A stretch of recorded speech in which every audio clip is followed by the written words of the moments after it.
नमस्कार, मैं हूं आशीष चित्रांशी और आप देख रहे हैं द न्यूज लॉन्चर। कल लोकसभा में राहुल गांधी ने पेपर लीक पर मोदी के नए बिल को लेकर जो भाषण दिया, उस भाषण से शुरू हुआ विवाद इस सरकार के गले की फांस बन चुका है। कल राहुल गांधी जब बोल रहे थे, उस वक्त ये पता नहीं था कि इंडिया अलायंस के कितने साथी राहुल के साथ कदम ताल करेंगे, कंधे से कंधा मिलाकर मोदी और शाह के सामने खड़े हो जाएं। राहुल गांधी पूरा भाषण नहीं दे पाए। आखिरकार सबूतों के साथ शाम 6:15 फिर से पूरे देश के सामने आए। मामला खत्म नहीं हुआ। मामला वहां शुरू हुआ जहां भाजपा को लगा था खत्म हो जाएगा, और इस मामले को बढ़ाने में वही बात है, विनाशकाली विपरीत बुद्धि, इसको बढ़ाने में भाजपा का पूरा योगदान रहा।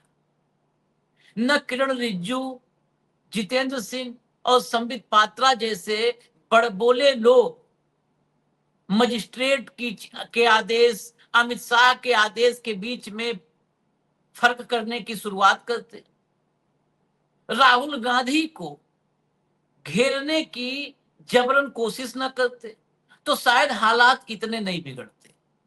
अब आज 11 बजे जैसे ही दोनों सदन की कार्रवाई शुरू होनी थी, उससे पहले इंडिया गठबंधन के सारे दल, ए टू जेड सारे दल राहुल गांधी के साथ खड़े हो गए। अलग अलग दलों के सांसदों के हम आपको रिएक्शंस, उनकी बाइटें सुनवाएंगे। 200 से ज्यादा सांसद, 200 सांसद की तो बाइट नहीं सुनवा सकते, लेकिन पार्टियों के जब एक सांसद बोलता है तो पार्टी का विचार होता है। तो अगर आप नंबर ऑफ पार्टीज वहीं गिन लेंगे तो सीधा आपको दिखेगा 200 से ज्यादा सांसद राहुल गांधी के साथ खुलकर खड़े हैं। और यही एकता जो इंडिया अलायंस की दिखी सदन के बाहर, सदन के अंदर उसका रिफ्लेक्शन दिखा। 11 बजे जैसे ही स्पीकर के आसन पर ओम बिरला पधारे, 2 मिनट आप समझो हंगामा, ज्यादा से ज्यादा हंगामा, भयंकर हंगामा होता है, तो भी सदन की कार्रवाई स्थगित करने में स्पीकर 4-5 मिनट ले ही लेते हैं। 4-5 मिनट, 7 मिनट चला जाता है उस हंगामे के बीच एक रास्ता निकालने की कोशिश के तहत। लेकिन यहां क्या हुआ, 2 मिनट, मतलब पहले से प्रिपेयर होकर के आए थे, उस 2 मिनट में 1.5 मिनट तो गया। कॉमनवेल्थ गेम्स में गावित ने कल पैरा गेम्स में 100 मीटर पैरा, जो दिव्यांग लोग होते हैं उनकी जो दौड़ होती है, उसमें गोल्ड मेडल जीता। तो गावित को और मेडल जीतने वाले बाकी खिलाड़ियों को बधाई देने में 1.5 मिनट चला गया। यानी 30 से 40 सेकेंड सदन को फेस किया स्पीकर ने और सदन स्थगित कर दिया। आप समझिए, एक एक मिनट। ये क्यों मैं पूरा डिटेल इतना बता रहा हूं, ब्यौरा आगे भी भाऊ से हम केवल टिप्पणी लेंगे, बाकी आप बाइटें सुनिएगा। आज ये डिटेल इसलिए है कि ये संसद की कार्रवाई जो है ना, ये न मोदी के लिए है, न विपक्ष के लिए, न राहुल, न अखिलेश, किसी के लिए नहीं। ये देश के लिए कार्रवाई होती है। आपका हमारा पैसा इसमें लगता है। ये नरेंद्र मोदी का खेत बिकता नहीं है इसके लिए कि सदन की कार्रवाई के लिए 2 बीघा बेच करके सदन की कार्रवाई शुरू हुई है ना। और यहां आए ही किस मंशा से 30 सेकंड में चले गए। अरे भाई, गृह मंत्री नहीं जवाब देंगे सदन को तो कौन देगा? गृह मंत्री की जवाबदेही तो इसके लिए नहीं है। गृह मंत्री क्या है? राजा हैं, नवाब हैं, सुल्तान हैं, बादशाह हैं, क्या है? नहीं जवाब देंगे। इसके बाद लोकसभा ठप, लेकिन राज्यसभा में सीपी राधाकृष्णन नहीं रोक पाए।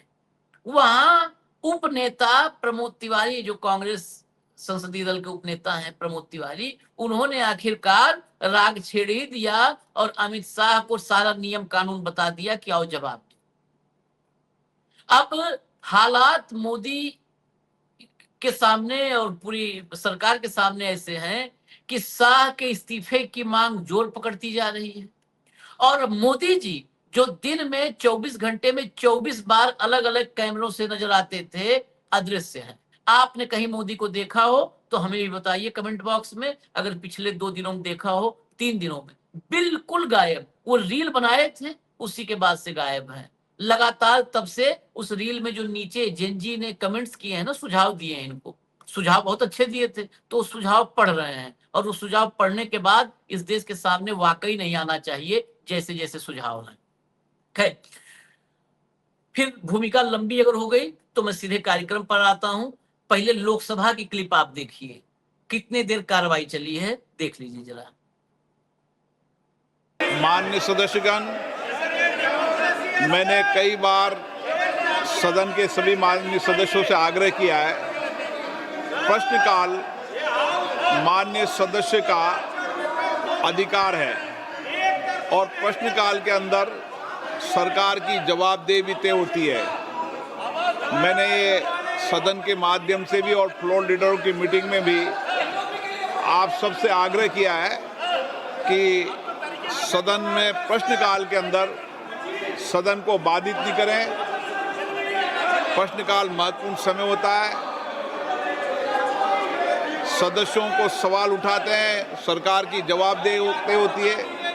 आप प्रश्नकाल नहीं चलाना चाहते, प्रश्नकाल बाधित करना चाहते हैं, सदन की कार्रवाई आज 2 बजे तक के लिए स्थगित की जाती है।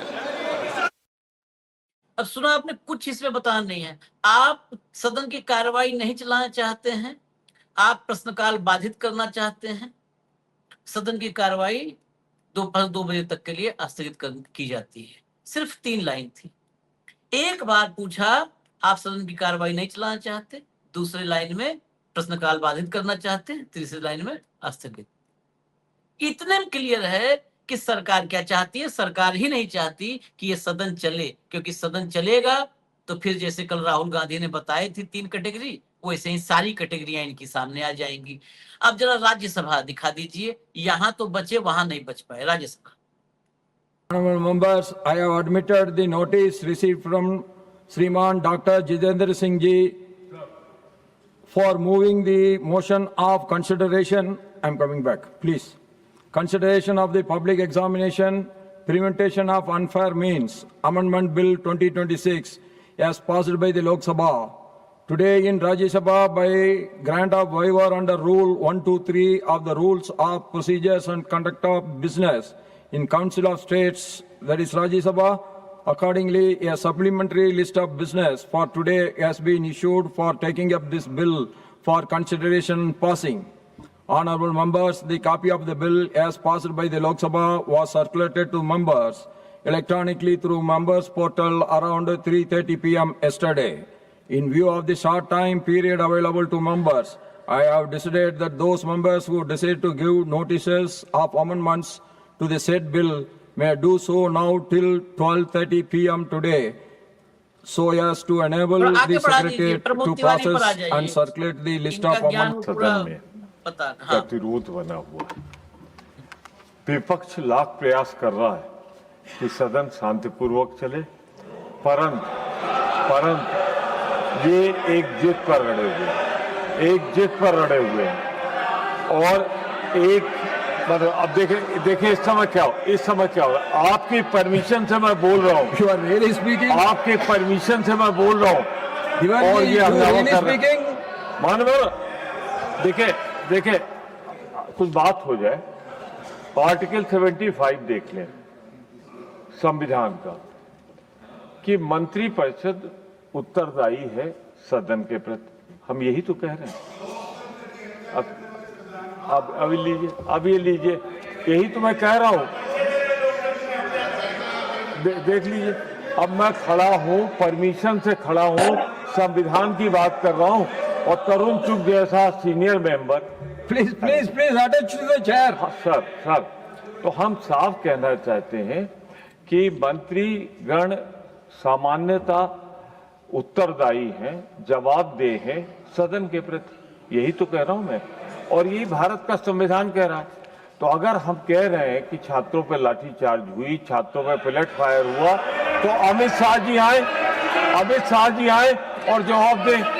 गृह मंत्री का गृह मंत्रालय का जवाब जितेंद्र सिंह क्या देंगे? I have heard Jiteen enough. Singh ji. Let me give my ruling. Now I am not accepting your point of order. मैं आपकी There is बात no कहता point हूं of कि order Amit with Shah that, जी को and I बुलाइए am going सदन into से। the matters raised with permission. I am not accepting your point of order. ये सीपी राधाकृष्णन है, ये गृह मंत्री जवाब दें, नहीं एकदम एक्सेप्ट करेंगे। होड़ लगी है, धनखड़ तो बहुत पीछे छूट गए। ये जिस दिन नाम आया था उसी दिन पता था, ये नाम तो वहीं पर, ये एकलव्य नहीं है तो अर्जुन है, वहीं सीखा नागपुर में ही, सब नागपुर की पाठशाला से निकले हुए, कैसे एक्सेप्ट कर लेंगे। अब जरा मैंने कहा था 200 सांसद, भाव भी जुड़ गए हैं, 200 सांसद पार्टी वाइज आप देखिएगा, पूरा विपक्ष जो कल राहुल गांधी के बोलते समय नहीं पता था कि विपक्ष किस कदर राहुल के साथ खड़ा होगा, आज पूरा विपक्ष खड़ा है। अब 2 हिस्सों में बाइट सुनेंगे, पहले आधा सुन लेंगे, फिर भाव के पास, फिर आधा सुनेंगे। चलिए चलाना शुरू करिए। आरएसएस और सेपरेटाइजेशन की बात करिए एलओपी में, आज तो हम देख रहे हैं देश के खिलाड़ियों की भी ड्रेस बदलकर नीली से ब्लू से सेफरन कर दी, ऑरेंज सेफरन में रंग दी गई है हमारे हॉकी के खिलाड़ियों की, और जो पूर्व खिलाड़ी उन्होंने इस पे खड़ा है। देखिए, ये चाहे यूनिफॉर्म बदल लें, ये एजुकेशन पॉलिसी में भी अपनी इतिहास को बदलने की कोशिश करते हैं, कुछ भी कर लें। आपने देखा हमारे देश के युवा क्या सोचते हैं इसके बारे में। हमारे देश के युवा सारे जंतर मंतर में जितने भी इकट्ठे हुए थे, उनकी वो क्या कह रहे थे इसके बारे में आप सब ने सुना। ये देश की आवाज़ है। ये देश, इस देश की आज़ादी के लिए जो लड़ाई लड़ी गई वो अहिंसा और सत्य पर आधारित थी, उसमें आरएसएस कहीं नहीं थी। और पूरे देश को असलियत मालूम है, और जिनको नहीं पता था उनको आज पता चल रहा है कि इनकी नीयत क्या है। तो कांग्रेस पार्टी ने महात्मा गांधी जी की अगुवाई में ये आंदोलन किया था, और ये देश, इस देश की जो आत्मा है ना, उसमें अहिंसा, सत्य, भाईचारा है। कोई उसे निकाल नहीं सकता। आरएसएस वाले नहीं निकाल सकते, कोई नहीं निकाल सकते।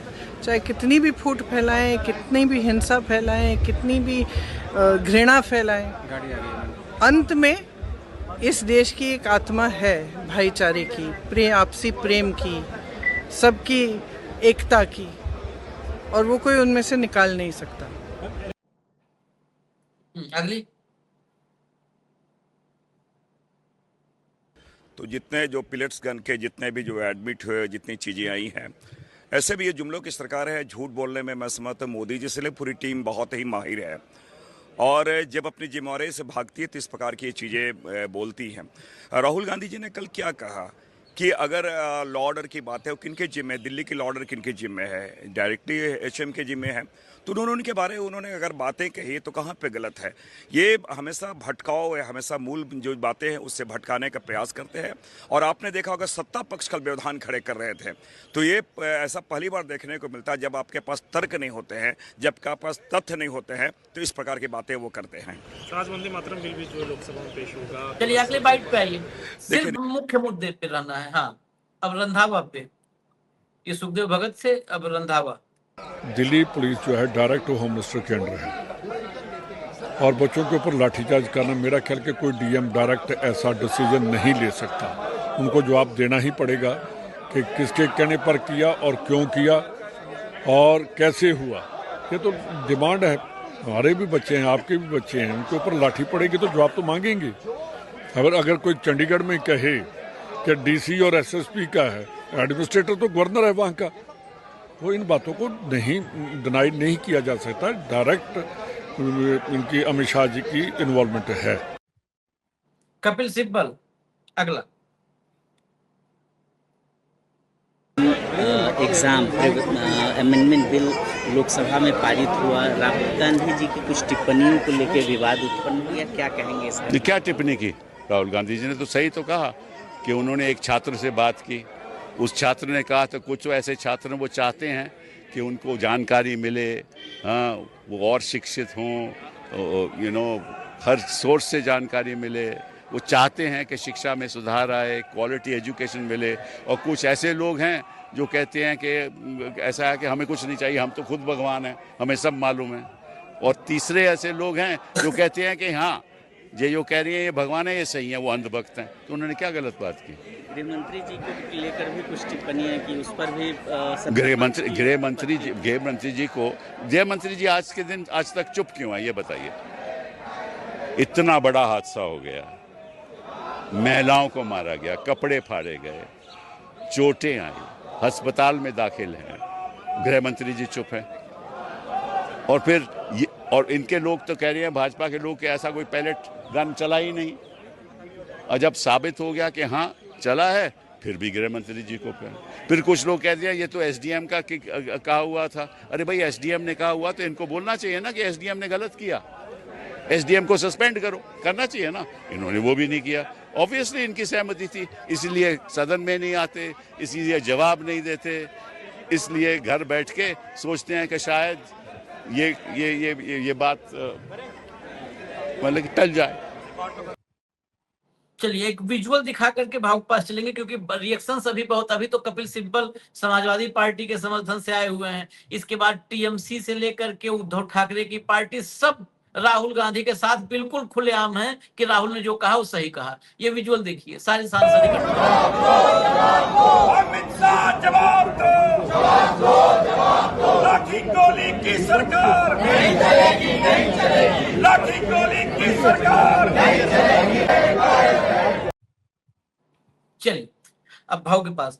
भाऊ, कल शुरू किया राहुल गांधी ने 3 कैटेगरी बताने से, और शाम में प्रेस कॉन्फ्रेंस करके खत्म किया कि तीसरी।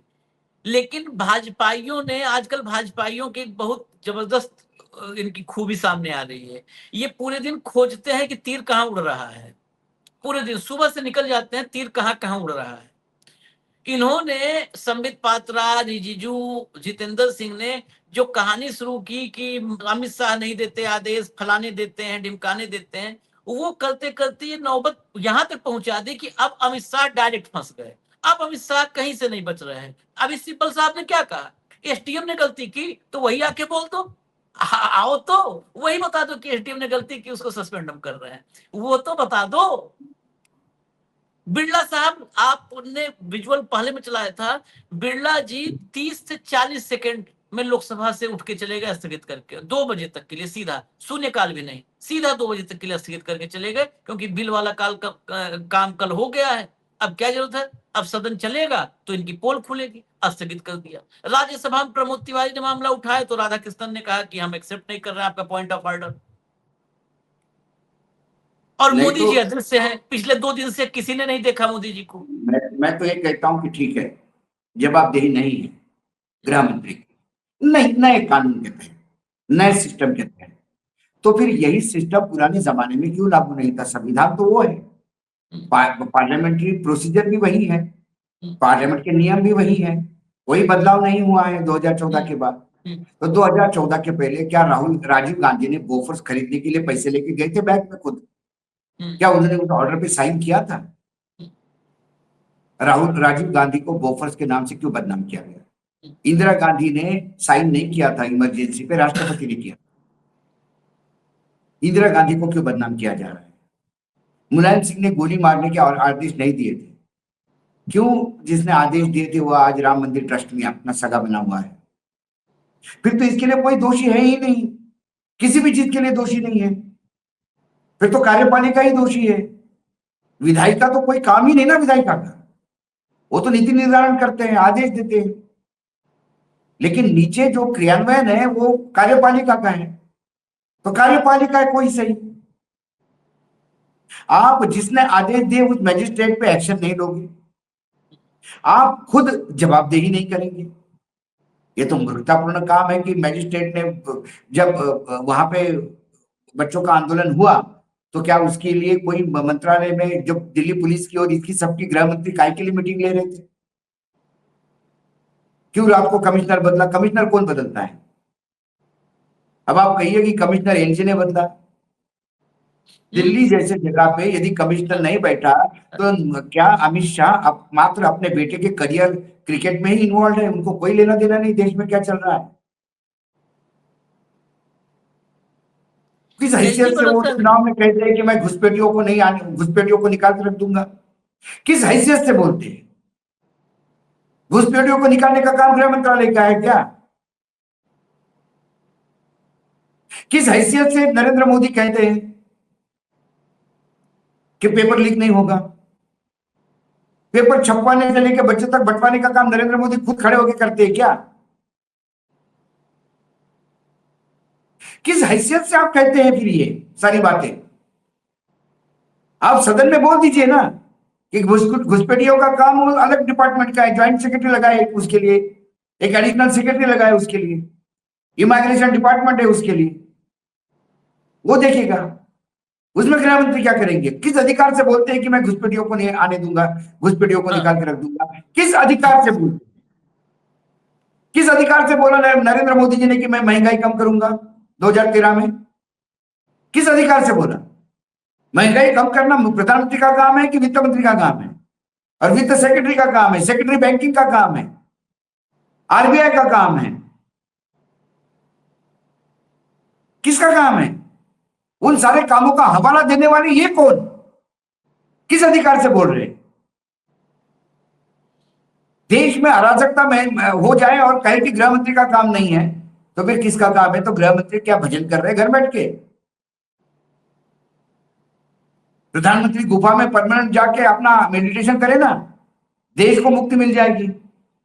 यहां काम करने वाला और जिम्मेदारी जवाबदेही देने वाले लोग चाहिए। राजनीति में सिर्फ लाल जी की गाड़ी में घूमने का काम नहीं होता, और प्रोटोकॉल का काम नहीं होता, और नोट छापने का काम नहीं होता।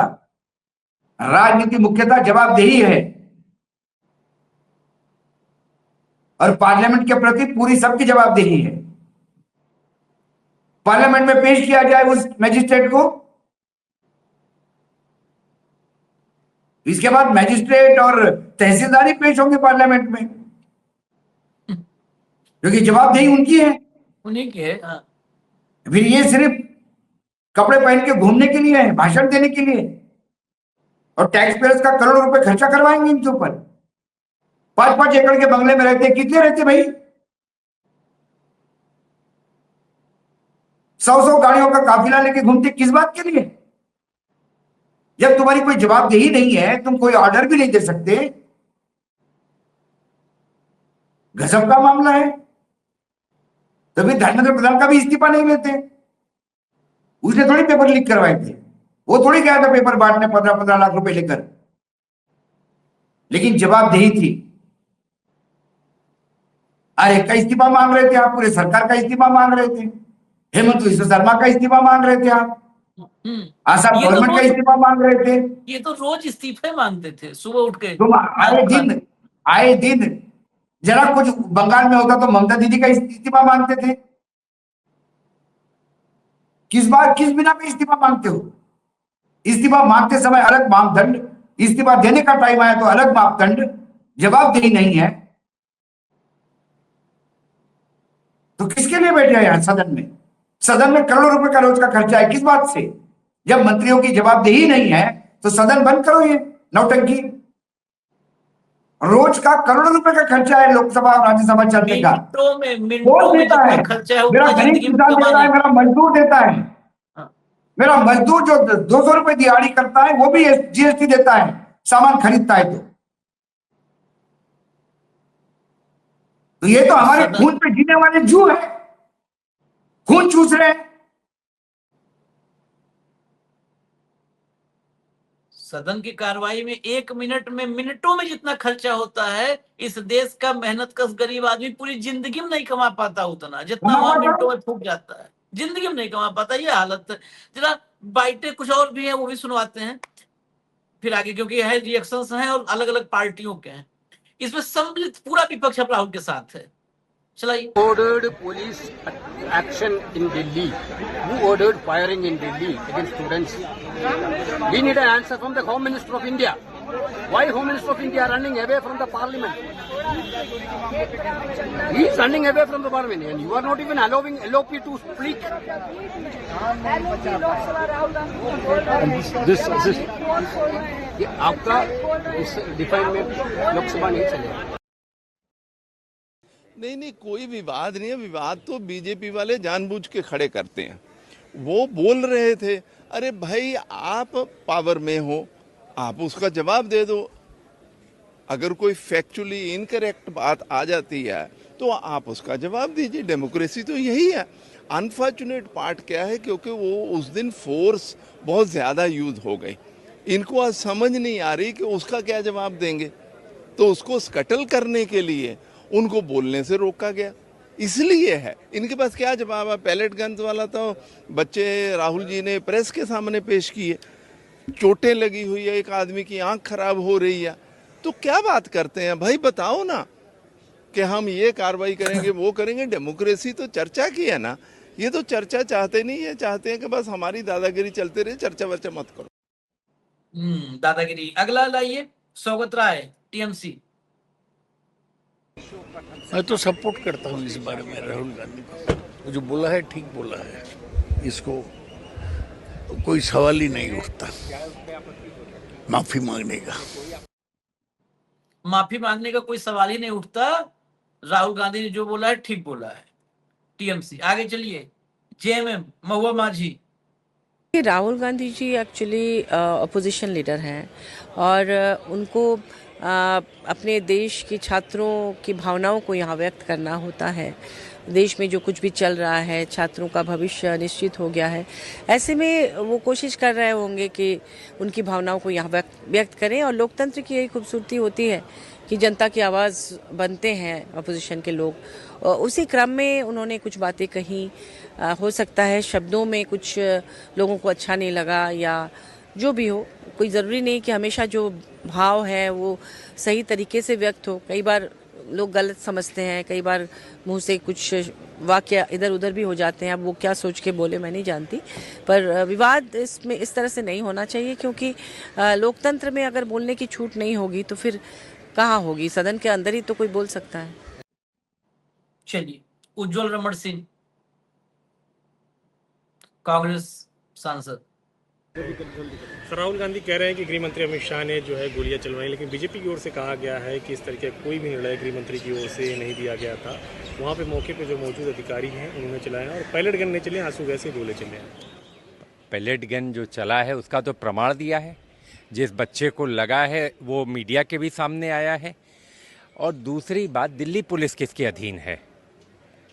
किसके अधीन है? भारतीय जनता पार्टी के लोग या जो लोग सरकार में बैठे हैं वो इस बात का खुलासा करें, दिल्ली पुलिस किसके अधीन है, नैतिक जिम्मेदारी किसकी बनती है। और वो किस अधिकारी ने जो है, सीपी ने आदेश दिया, डीसीपी ने आदेश दिया, सीपी को किसने आदेश दिया, ये कड़ी तो लोगों के सामने छात्र ये पूछ रहे हैं। आंसू गैस के गोले छोड़े गए। आप सुप्रीम कोर्ट में देखिए, जो सरकार की तरफ से जो जवाब लगाए जा रहे हैं उसमें लगाया जा रहा है कि अधिकारियों के आदेश पर उच्च स्तर पर जो है आदेश प्राप्त होने पर ये कार्रवाई की गई। तो ये जानकारी तो देश के सामने हो। और नैतिक जिम्मेदारी कहीं ना कहीं गृह मंत्री जी की बनती है, क्योंकि दिल्ली पुलिस उनके अधीन है। सरकार को ये स्वीकार करना चाहिए, ज़रूरत से ज़्यादा हमने फोर्स का इस्तेमाल इन बच्चों पर किया।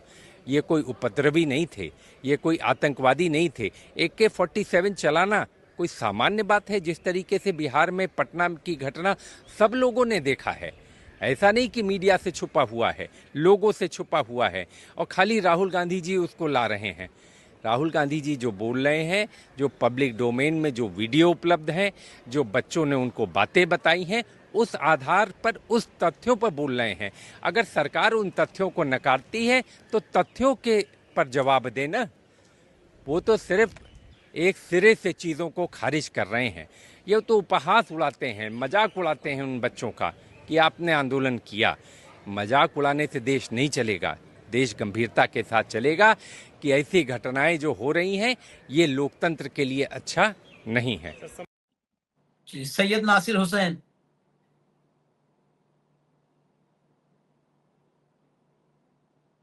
विपक्ष का एकदम सीधा डिमांड है कि अमित शाह जी के अंडर दिल्ली पुलिस आती है। दिल्ली पुलिस की तरफ से ये सारे एट्रोसिटीज हुए। हम जानना चाहते हैं कि किसके आदेश पे किसके डायरेक्शन पे, कौन इसके लिए रिस्पॉन्सिबल है, किसने इशारा किया था कि बच्चों के खिलाफ वायलेंस हो। हमारे देश के बच्चे जो जंतर मंतर पे प्रोटेस्ट कर रहे थे सरकार के खिलाफ में, उनके खिलाफ अब पेलेट गन्स यूज़ करेंगे। पहले तो ये मना किए, बाद में सब कुछ सामने आ गया। ये लोग लाठीज यूज़ करेंगे जिसमें जो है कांटे लगे होंगे। ये जिस बर्बरता से इन्होंने डील किया उन लोगों से, इसका कोई तो जवाबदेही होना चाहिए। तो ये दिल्ली पुलिस होम मिनिस्टर के अंडर आती है, इसीलिए होम मिनिस्टर आके स्टेटमेंट करे, उसके ऊपर चर्चा हो। इसकी मांग हम पहले दिन से कर रहे हैं। अब उद्धव ठाकरे, यहाँ नो वन किल्ड जेसिका वाला हाल हो गया। पूरे देश में कोई जवाब ही नहीं देगा किसने आदेश दिया, अपने आप हो गया। लाठी खुद निकली हाथ से और चलने लगी। उद्धव ठाकरे की पार्टी शुरू से ही उद्धव इस मामले में पूरी तरह साथ हैं और राहुल के साथ तो बड़ी मजबूती से रहे हैं। संजय राउत को सुन लीजिए। जिस तरह से सबसे पहले मैं ये कहूंगा कि अमित शाह जी का इस्तीफा तो उससे पहले होना चाहिए था। जब पहलगांव हो गया, पुलवामा हो गया, 40 जवान मारे गए, फिर 27 टूरिस्ट मारे गए, किसकी जिम्मेदारी है? गृह मंत्री की जिम्मेदारी है। ये जंतर मंतर पर सबको मालूम है क्या हो गया, किससे आदेश से आंदोलक जो है बच्चे, उनके ऊपर वो पैलेट गन चली। पूरा रिकॉर्ड है संसद मार्ग पुलिस स्टेशन पर। हमने जनरल डायर को देखा है जालियनवाला बाग में। ये मिस्टर कायर है, जनरल कायर है, पीछे से गोलियां चलाते हैं।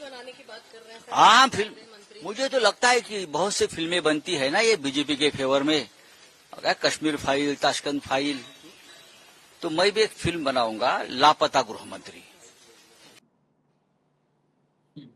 चलिए संजय राउत, आखिर अभी हम इसके बाद एक सवाल भाव से आखिरी ले लें, फिर आपको एक आध बाइट के साथ छोड़ जाएंगे, क्योंकि बड़ा मतलब रोचक तरीके से अब सब अमित शाह पर सीधा अमित शाह इस्तीफा दो। भाऊ, ये किसी को उम्मीद नहीं थी कि मामला यहां तक आएगा कि डायरेक्ट अमित शाह पर सीधा अटैक का मतलब है सरकार पर सीधा अटैक। मोदी पर अटैक से बड़ा खतरा सरकार पर है जब अमित शाह पर अटैक हो रहा है। भाई वर्तमान में आशीष जी, सरकार और संगठन दोनों अमित शाह ही चला रहे हैं।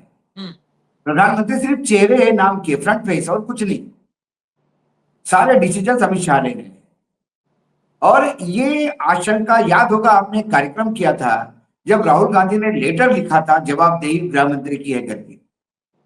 उसी दिन लग रहा था कि ये मिसाइल जो है अब सीधा रूट पे जाएगा, टहनियां नहीं छाटेगा, और वहीं गया।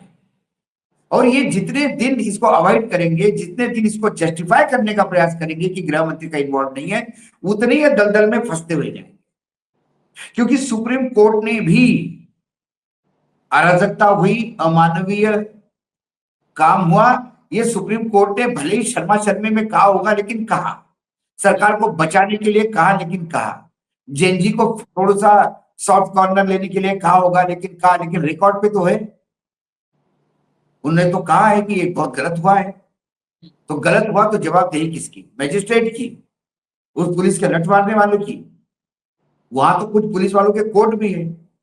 जब वो उनको पानी पिला रहे बच्चे, थके हुए बुजुर्ग को, तो कहता है कि बेटा क्या कहें, सरकार के आगे तुम भी कुछ नहीं और हम भी कुछ नहीं, हमको तो आदेश मानना होता है, क्या करें।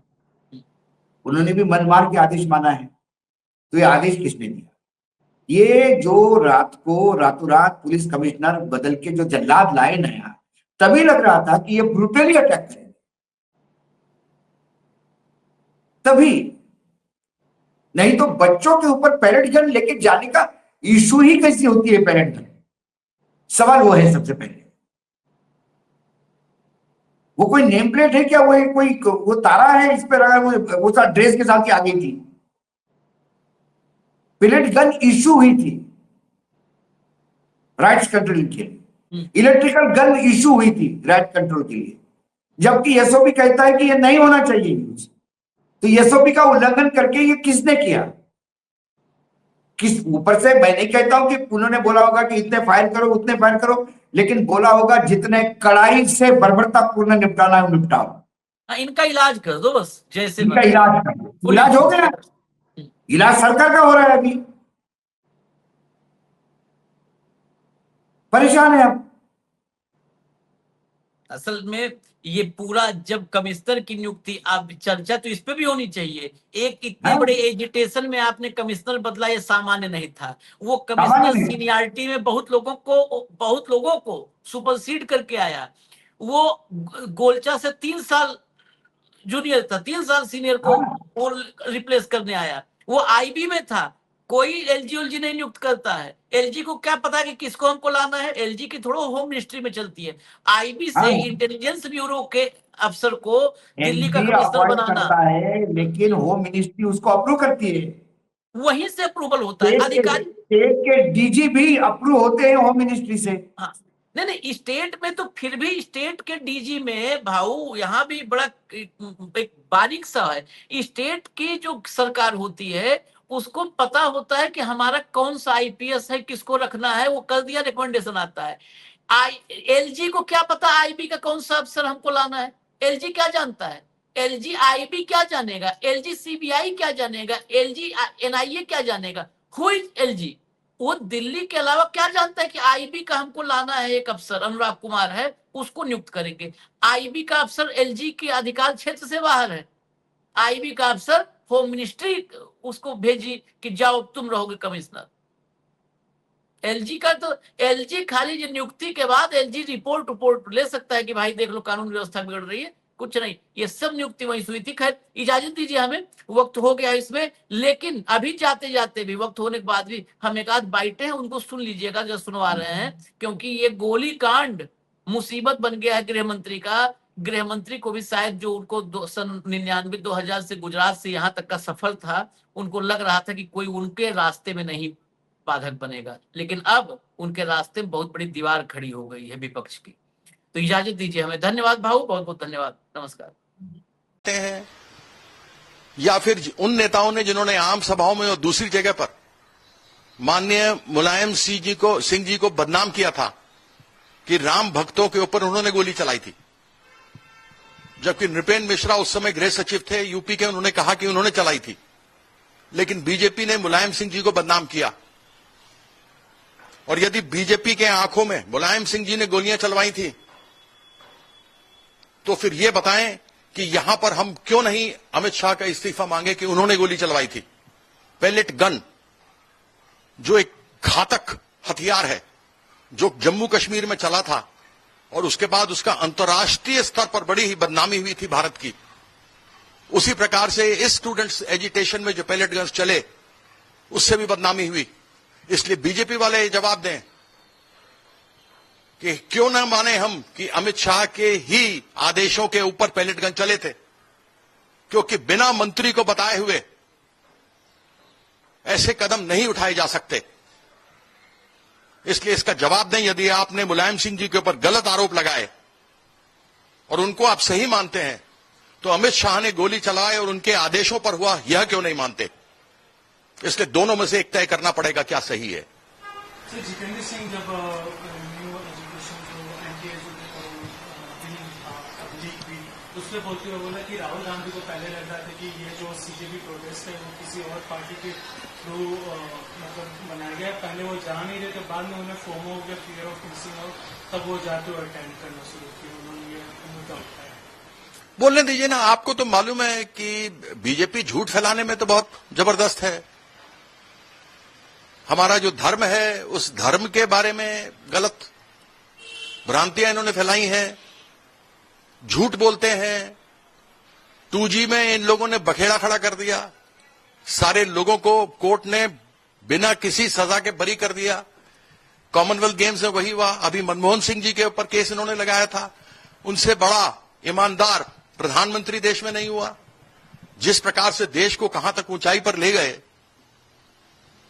वह 12 साल के अंदर आसपास भी उसके नहीं लग पाए हैं नरेंद्र मोदी जी। इसलिए इनके झूठे आरोप लगाना तो यह बीजेपी की बात है। गैस सिलेंडर, पेट्रोल डीजल, महंगाई की अनेकों बातें की, लेकिन खुद तो कुछ किया नहीं। तो प्रश्न तो इनसे पूछना चाहिए ना। एक और अभी तृणमूल नेत्री ममता बनर्जी ने कहा है कि इलेक्शन कमीशन एक तरफा काम कर रहा है। हमें एक बार मौका मिला, तृणमूल जो असली तृणमूल कांग्रेस है उसे एक बार मौका मिला, हम एक बार गए, इलेक्शन कमीशन को हमने सारे कागज दे दिए। वहीं दूसरी तरफ जो बालिश चाटा है ऋतुव्रतो, एक गद्दार, उसको दो दो बार अवसर दिए गए और दोनों बार में उसने जवाब नहीं दिया। ऐसी परिस्थिति में बीजेपी को जवाब देना चाहिए, क्योंकि बीजेपी और इलेक्शन कमीशन ऑफ इंडिया एक ही बात है। Our honourable leader, the sole leader of Trinamool Congress, Mamata Banerjee, has written to the Election Commission and asked that we were given only one opportunity, and the traitors, or Ritubhrato, they have been given two opportunities, and so far, yet after two opportunities, they have not been able to give papers. Why this biased attitude does the Election Commission and BJP have? Because they are the two sides of the same coin. So the Election Commission and the BJP must answer that why this injustice is being done. They fear Mamata Banerjee, know that Mamata Banerjee will come back, because we were defeated in the elections by unfair means. We'll come back with roaring majority, both in Parliament and in the Assembly.